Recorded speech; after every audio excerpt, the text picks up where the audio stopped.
then with short date yan sa post ni Lexi Photography. Yan, naglabas siya ng behind the scene shoot for Unang Hirit kasama ang cast ng Pulang Araw. Yan pa nga si Alden, ang Cobayan Direct Alden. Kasama ni Alden dyan sila Barbie Fortesa at Sanya Lopez. Inabangan yan sa Unang Hirit.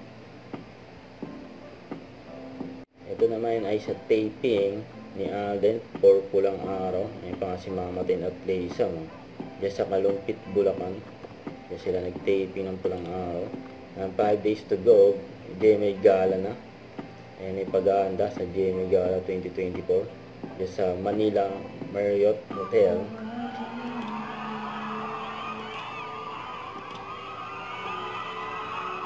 Ito yung post ng GMA Network. Inagis ang jacket niya doon sa mga fans niya. Swerte na nakakuha niya, no? Nag-agawan talaga eh. Thank you so much po. Maraming salamat. Ang verso ni Alden, pinamimigay yung jacket niya eh. Nakulit pa ni Alden dyan eh. Nakalituro doon sa fans niya.